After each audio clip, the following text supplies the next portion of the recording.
सहनाववतु सहनौ भुनक्तु सह वीर्यं करवावहै तेजस्विनावधीतमस्तु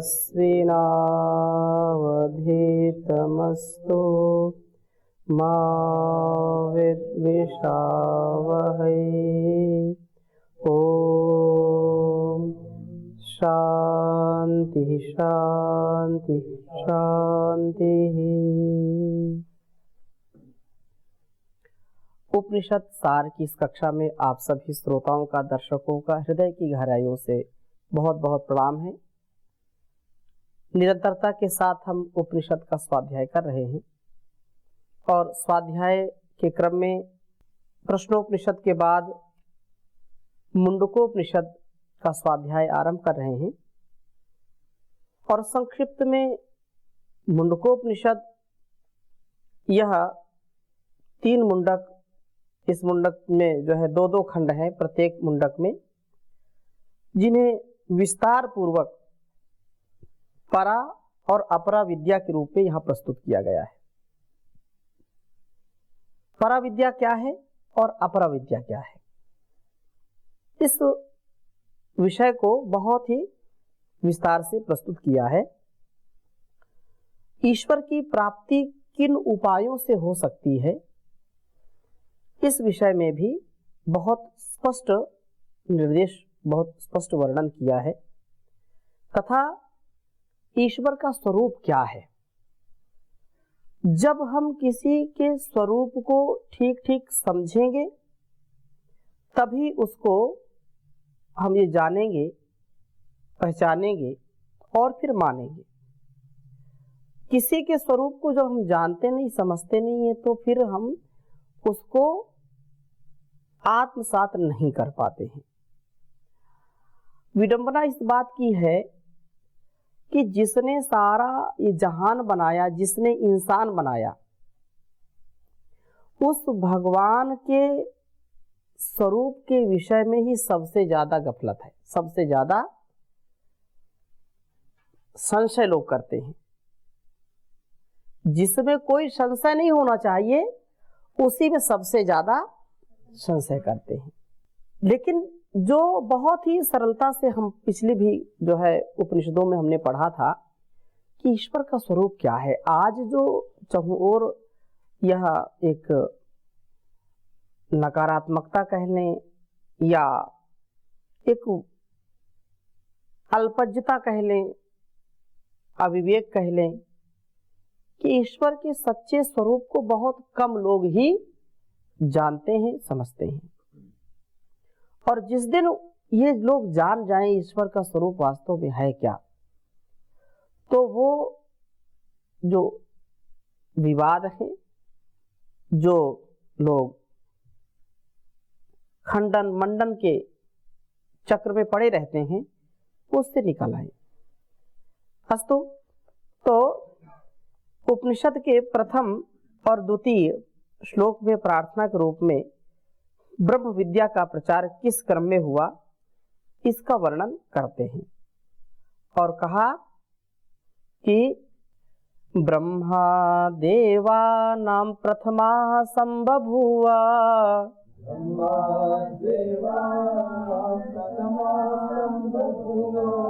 विश्वस्य कर्ता भुवनस्य गोप्ता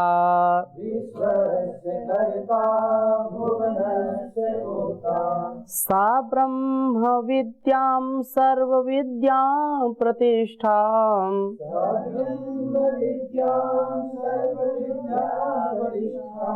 अथर्वाय ज्येष्ठपुत्राय प्राह।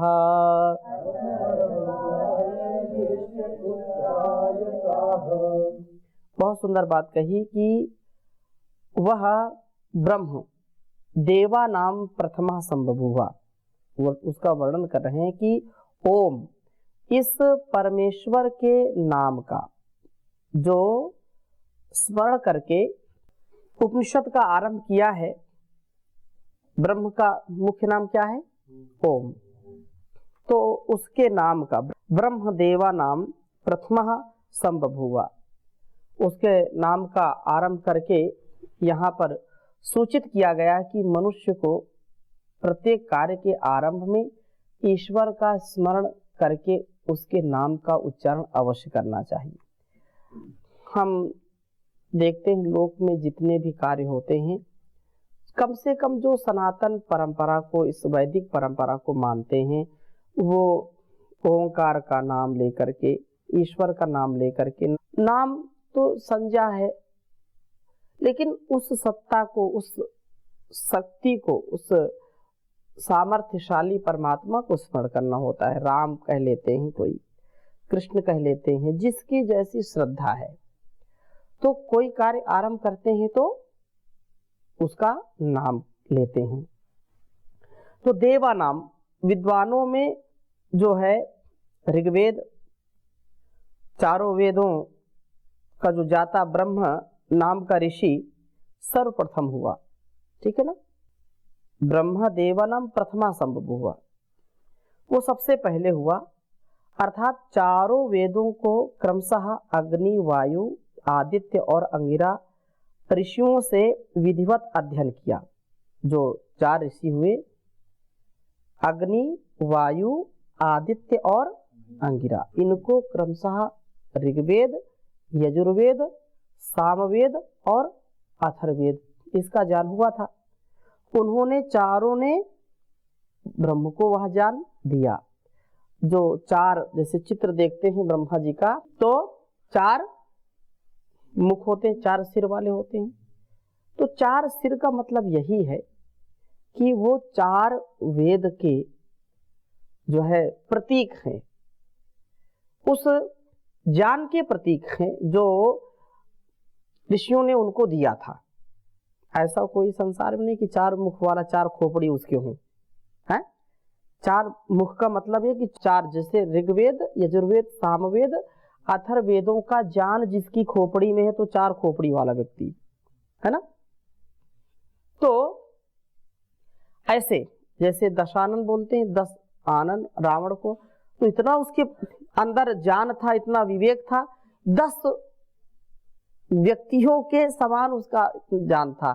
10 खोपड़ी, जैसे एक खोपड़ी ही काम ज्यादा करती है, फिर 10 खोपड़ी हो जाए तो 10 व्यक्तियों से समन्वित। और कहा कि चारों वेदों का वह, इस कारण वह विश्वस्य करता, ब्रह्मा को सृष्टि का करता है, विश्व करता उसको कहते हैं। तो संसार के सभी वर्ण, आश्रम के गुण, कर्म, स्वभाव, रूप, धर्म के कर्म आदि की व्यवस्था करने वाला और संपूर्ण लोक का रक्षक स्वीकार किया गया। सह उसने वह उस ब्रह्म विद्या को सर्वप्रथम अपने ज्येष्ठ पुत्र अथर्वा को प्राह कहा। उसका ज्येष्ठ पुत्र, बड़ा पुत्र कौन था? अथर्वा। अथर्वा को उस ब्रह्म ने सबसे पहला उपदेश दिया। अर्थात जिस ईश्वर का गौणिक नाम ब्रह्म भी है, वही संसार का उत्पादक, रक्षक, पालक आदि है। उस जगदीश्वर के कारण ही यह सारा संसार चल रहा है।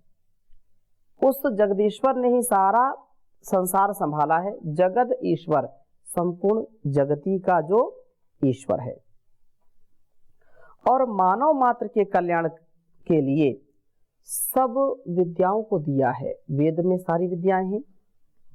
तो वेदो अखिलो धर्म मूलम, वेद सब सत्य विद्याओं का पुस्तक है। वेद का पढ़ना, पढ़ाना, सुनना, सुनाना तथा आचरण में लाना, मनसा वाचा कर्मणा, आचरण में लाना, ये सभी आर्यों का, श्रेष्ठ जनों का परम कर्तव्य है।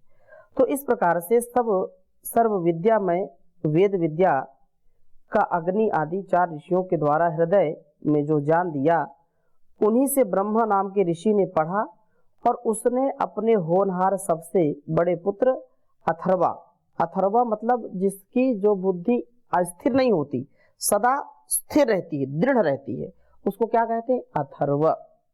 एक थर्व, एक अथर्व। थर्व मतलब चंचल, जो टिकाऊ नहीं है, कहीं यहाँ कहीं वहां, थोड़ी देर में बिल्कुल जो चलायमान, चंचलता जिसमें है, और जो अथर्व है जो बिल्कुल अटल है, अडिग है, अचल है, उसको क्या कहेंगे? अथर्वा। तो अथर्वा स्थिर मति वाले अथर्वा को दिया। और क्या कहा? अथर्वणे याम प्रवदेत ब्रह्मथर्वा ताम पूर्वांगिरे ब्रह्म विद्याम स भारद्वाजाय सत्यवाहाय प्राह। भारद्वाजो अंगिरसे परावराम। तो ब्रह्म ने जिस विद्या का अथर्वा को उपदेश दिया था, उसी ब्रह्म विद्या को अथर्वा ने पहले अंगी ऋषि से कहा था, और उन्हीं अंगी ऋषि ने भारद्वाज गोत्री सत्यवह नामक ऋषि को बतलाई। भारद्वाज जो भारद्वाज ने परावराम पहले वालों से पीछे वालों को प्राप्त हुई, उस परंपरागत विद्या से अंगिरसे अंगिरा नामक ऋषि से कहा। ब्रह्म ने जिस ब्रह्म विद्या का उपदेश अथर्वा को दिया था, अथर्वा ऋषि को दिया था, उस अथर्वा ने उस ब्रह्म विद्या को अंगिरस नामक ऋषि को दिया। उस अंगिरा के शिष्य ने भारद्वाज गोत्र वाले सत्यवाह ऋषि को या शिष्य को उपदेश दिया। इस प्रकार से परावराम, ये परावराम का मतलब क्या है? परंपरा से, परंपरा उसको बोलते हैं ना, परंपरा से यह विद्या, यह वेद विद्या तब से अब तक चली आ रही है। दक्षिण भारत में अभी भी विद्या परंपरा से चलती है। वो बड़े जो ज्ञानी हैं, वो बुजुर्ग हैं, बड़े हैं, उन्होंने वेद स्मरण किया है, उनके बेटे ने फिर किया, फिर उनके बेटे ने किया, फिर उनके बेटे ने किया, फिर उनके, या शिष्य परंपरा, मतलब संतान और शिष्य, यही तो दो है ना। तो संतान और शिष्य, वो शिष्य गुरु शिष्य परंपरा, वो वैसी की वैसी परंपरा चली आ रही है एक दूसरे से। ऐसे ये विद्या, इसको श्रुति परंपरा भी कहते हैं। सुन करके समझ करके विद्या आती है। तो ऐसे ये परंपरा आई है, और इसका लोप कभी नहीं हुआ कि बिल्कुल चली गई हो पृथ्वी से, ऐसा नहीं, और न कभी ऐसा होगा। हाँ, न्यून अधिक हो सकता है कि बहुत मात्रा में, जैसे पहले घर घर में वेदों का उद्घोष होता था, लोग उच्चारण करते थे, स्वाध्याय होता था, अब भूल गए लोग, लेकिन कहीं ना कहीं तो अभी भी चल रहा है। तो ये परंपरा से विद्याएं चलती रही हैं। और इसके पश्चात शौनक नामक ऋषि जो प्राप्त करता है उसे कहते हैं। कहा कि शौनको हा वही महाशालो अंगिरसम विधिवत उपसन्नः पप्रच्छ कस्मिन्नु भगवो विज्ञाते सर्वमिदं विज्ञातम भवतीति। विख्यात है, कहा है कि कुछ समय के पश्चात शौनक नामक जो है ऋषि उत्पन्न हुआ, जो बहुत धन धान्य से और जिसके पास बहुत अकूत संपत्ति थी वो था। वह विधिवत अंगिरा ऋषि के पास जाकर के बोला कि हे ऋषिवर, कस्मिन्नु, किस एक तत्व को जानने के पश्चात सब कुछ सर्वविदम विज्ञातम भवतीति। कहा कि मुझको कोई ऐसी बात बताइए महाराज जिसको जानने के बाद कुछ भी जानना शेष रहे नहीं, जिसको जानने के बाद समझो सब कुछ जान लिया, ऐसी कोई बात बताइए। ऋषि के पास वो जाकर के ऐसा बोले, और उस उक्त प्रश्न का उत्तर ऋषि ने दिया। अंगिरा क्या कहते हैं? तस्मै सहोवाच द्वे विद्ये वेदितव्ये इति हस्म यद ब्रह्मविदो वदन्ति पारा चैव परा च कहा अच्छा आप ये ऐसी बात पूछना चाहते हैं, ऐसा जानना चाहते हैं, तो हे जिज्ञासु मैं आपको बातें बताता हूं। दो प्रकार की विद्याएं हैं जिनको जानना है और जिनको जानने के बाद फिर कुछ भी बचेगा नहीं, ऐसा ब्रह्मविद लोग कहते हैं। जो ब्रह्मवेत्ता हैं, जो जानी विज्ञानी लोग हैं, जो बहुत ही प्रबुद्ध हैं, धीर वीर गंभीर हैं, उन्होंने कहा कि दो बातें आप समझ लो, एक जो है पराविद्या, एक अपरा विद्या। परा और अपरा, ये जो परा और अपरा विद्या है, इनको यदि जान लो तो कुछ भी जानना शेष नहीं रहेगा। अच्छा, तो अब प्रश्न उठता है कि अच्छा ये बताओ परा और अपरा, ये दो बातें आप बताए हैं, ये है क्या? तो कहा तत्र परा ऋग्वेदो यजुर्वेदः सामवेदो अथर्ववेदः शिक्षा कल्पो व्याकरणम निरुक्तम छंदो ज्योतिषमिति अथ परायया तदक्षरम अधिगम्यते। अब उन्होंने कहा कि अब देखो दो बातें हैं, पराविद्या और अपराविद्या। अब इसको समझना यदि चाहते हैं तो उन दोनों परा और अपरा विद्या में ऋग्वेद, यजुर्वेद, जो चारों वेद, शिक्षा, कल्प, व्याकरण, निरुक्त, छंद, ज्योतिष और ये शास्त्र, ठीक है ना, जिनको वेदों के 6 अंग भी कहते हैं, ये सब अपरा विद्या कहलाती हैं। क्या कहलाती हैं? ये अपरा विद्या कहलाती हैं।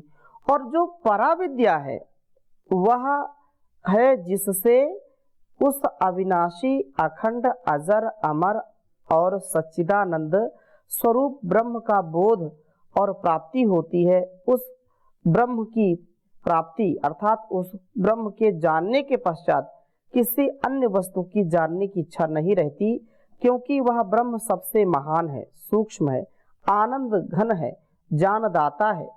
तब उस ब्रह्म की प्राप्ति ही मानव का अंतिम चरण लक्ष्य है।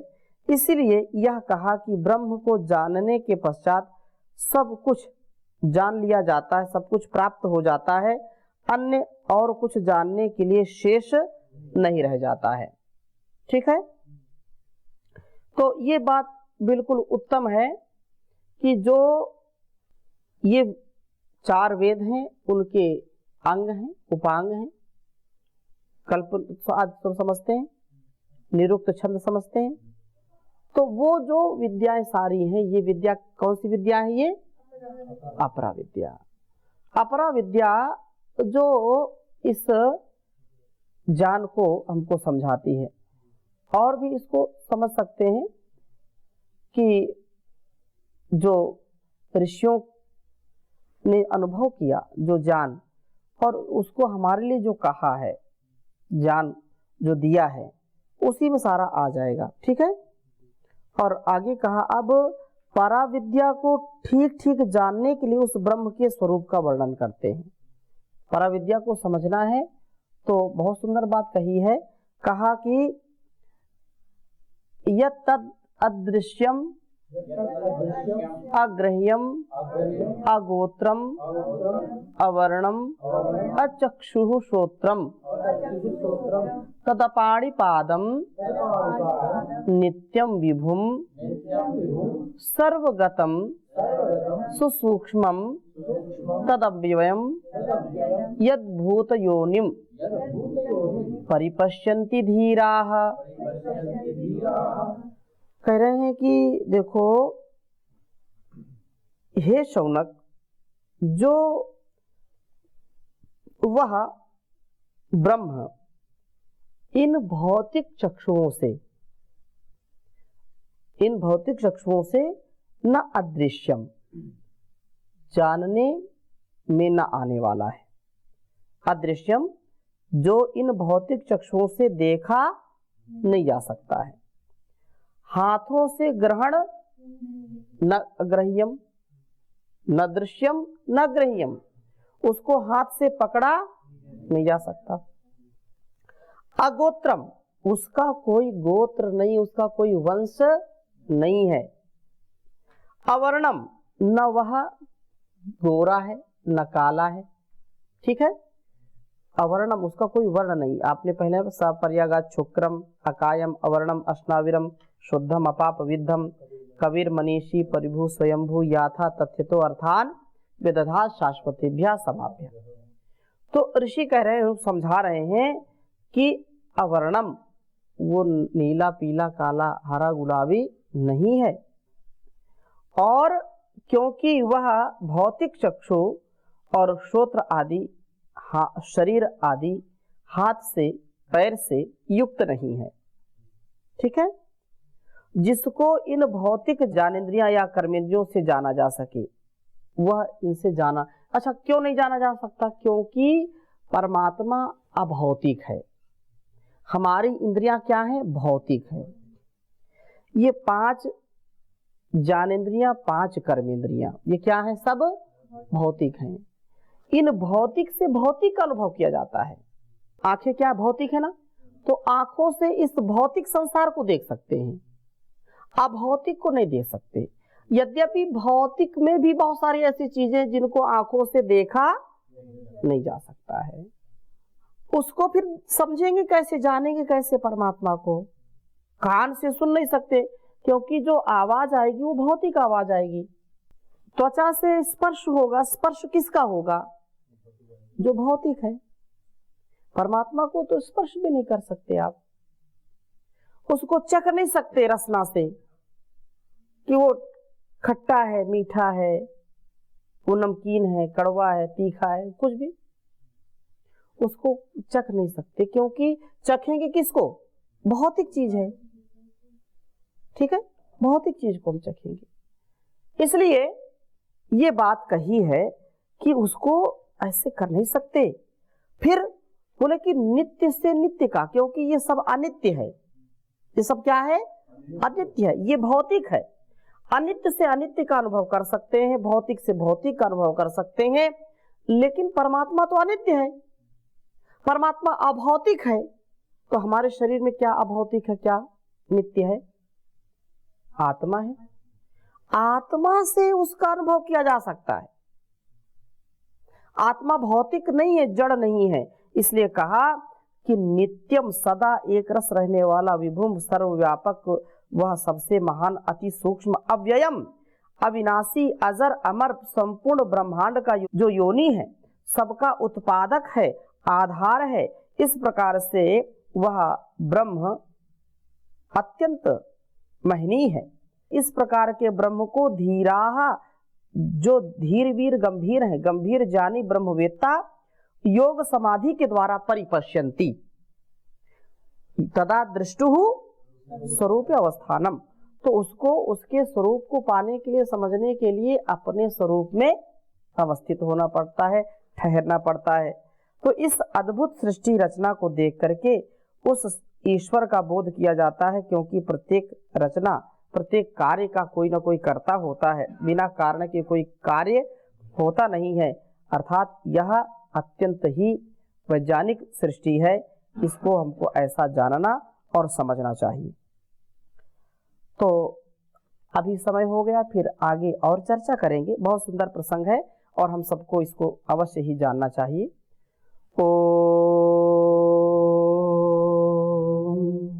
शांति शांति शांति।